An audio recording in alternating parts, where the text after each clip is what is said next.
Min ơi, đang làm gì đấy con?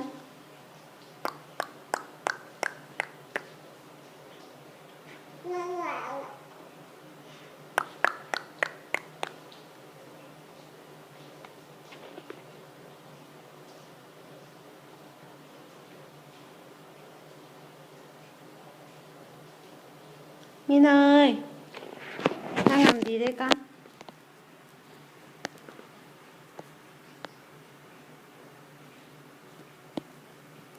Làm gì đấy?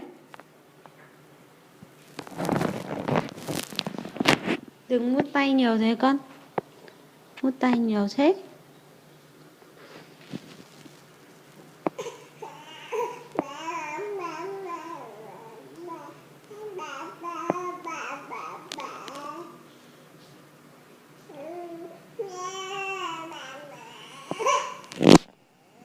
Ô ba.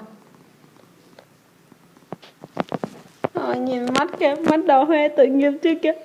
Tội nghiệp chưa kìa. Đấy. Quặc. Ai bảo con cho tay vào miệng cơ?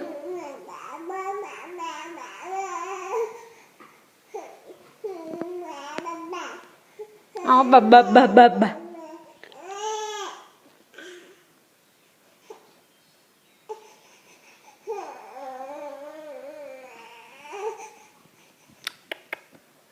Sao thế?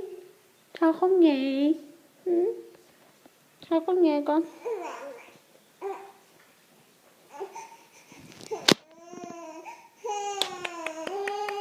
Ua.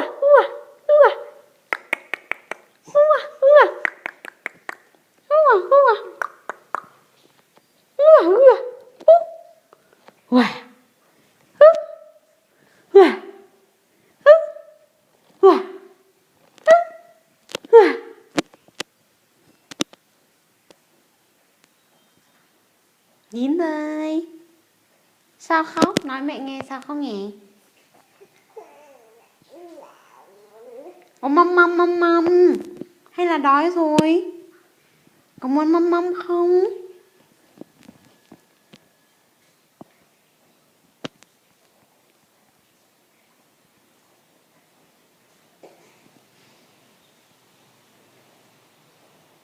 Sao thở dài con?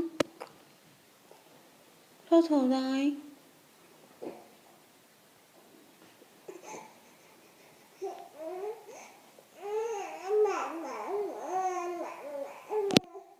Ôi mẹ cho măm á. Ồ măm á. Tội nghiệp chưa kìa. Măm.